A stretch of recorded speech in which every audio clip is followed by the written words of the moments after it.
anak-anak, berjumpa kembali bersama Miss Nari. Hari ini kita akan melanjutkan pembelajaran kita pada tema 6, panas dan perpindahannya, subtema 3, pengaruh perpindahan kalor terhadap kehidupan, muatan pembelajaran ilmu pengetahuan alam, kelas 5.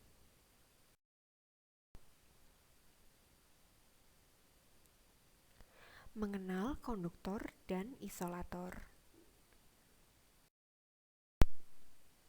Yang pertama, benda konduktor. Benda konduktor adalah benda yang dapat menghantarkan panas. Benda konduktor biasanya terbuat dari bahan kaca, logam, seperti besi, aluminium, dan tembaga.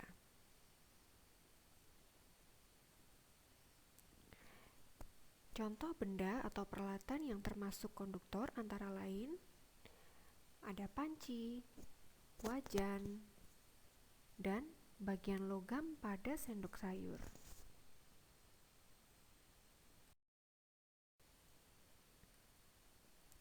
Selanjutnya, benda isolator.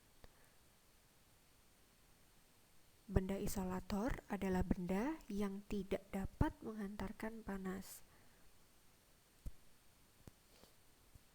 Benda isolator biasanya terbuat dari bahan kain, kayu, dan plastik. Contoh benda atau peralatan yang termasuk isolator antara lain sendok sayur yang terbuat dari kayu, sarung tangan, dan tempat nasi.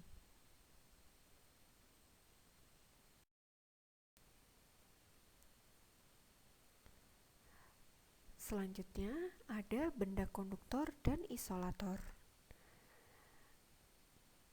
Benda konduktor dan isolator dapat diterapkan secara bersama-sama pada suatu benda, misalnya setrika.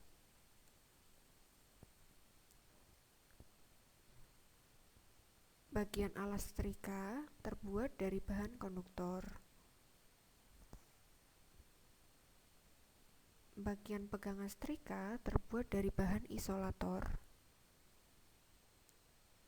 Contoh lainnya adalah panci, ceret, dan sendok sayur.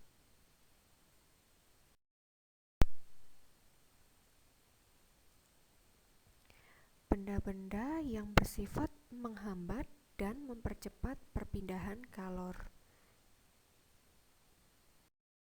Nah, coba anak-anak perhatikan tabel berikut ini. Yang pertama, jenis perpindahan kalor secara konduksi. Cara menghambat perpindahan kalornya adalah dengan cara menggunakan benda-benda bersifat isolator seperti karet, plastik, kain wol, dan ebonit. Sedangkan cara mempercepat perpindahan kalornya adalah dengan cara menggunakan benda-benda bersifat konduktor seperti aluminium dan besi. Nah, untuk jenis perpindahan kalor secara konveksi dan radiasi, cara menghambat perpindahan kalornya adalah dengan cara menjauhi atau memadamkan sumber panas.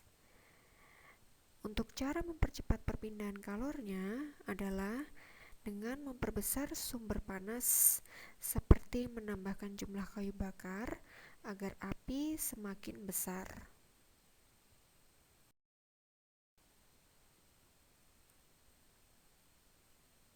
Mengenal sifat hantaran panas benda di sekitar.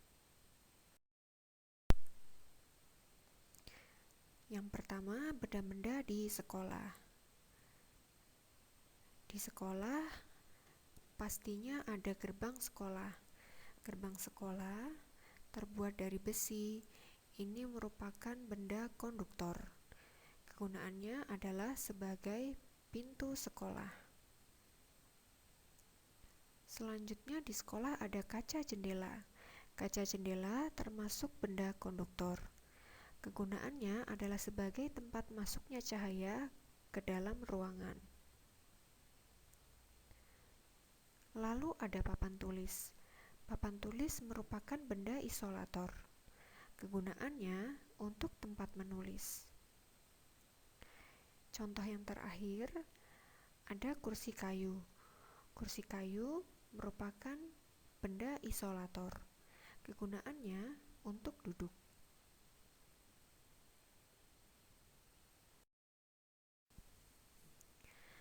Selanjutnya, benda-benda di rumah. Contoh yang pertama, ada wajan.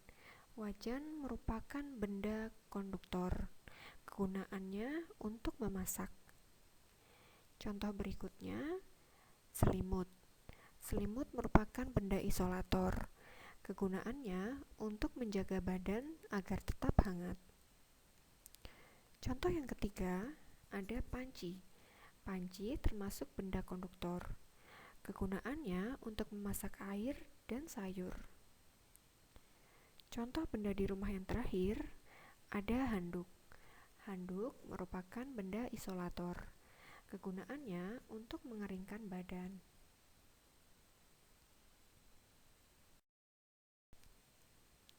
Nah, anak-anak, benda memiliki kemampuan panas yang berbeda-beda dalam menghantarkan panas. Benda yang dapat mengantarkan panas biasanya terbuat dari besi, kaca, tembaga, seng, dan aluminium. Sedangkan benda yang tidak dapat mengantarkan panas biasanya terbuat dari kayu, kain, gabus, plastik, dan karet.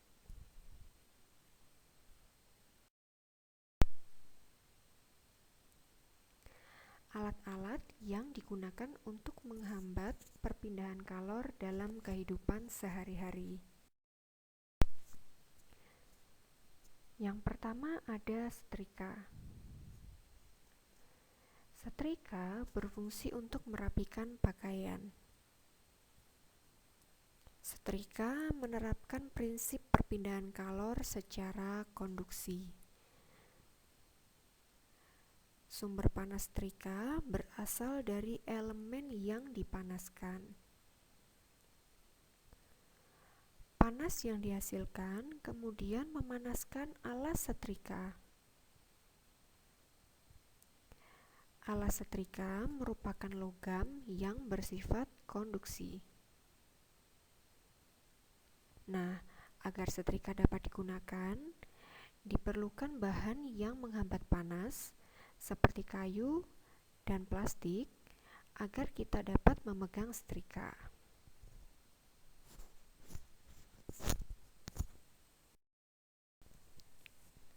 Selanjutnya ada oven. Oven merupakan alat untuk memanggang makanan, misalnya saja kue. Pada oven terjadi perpindahan kalor secara konduksi.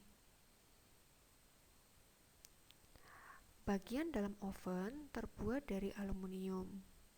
Aluminium merupakan bahan bersifat konduktor, sehingga dapat mengantarkan energi kalor. Energi kalor dari sumber panas akan mengalir ke dalam oven, sehingga makanan di dalamnya menjadi matang. Namun, bagian pengaturan suhu bersifat isolator. Penggunaan isolator bertujuan untuk mencegah panas mengalir ke bagian tombol. Dengan demikian, tangan kita tidak akan merasa panas saat menyentuh tombol oven.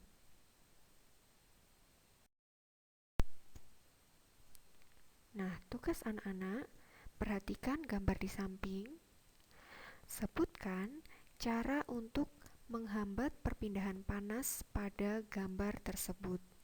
Tuliskan pada buku tulis anak-anak, lalu foto dan kirim ke Miss Nari.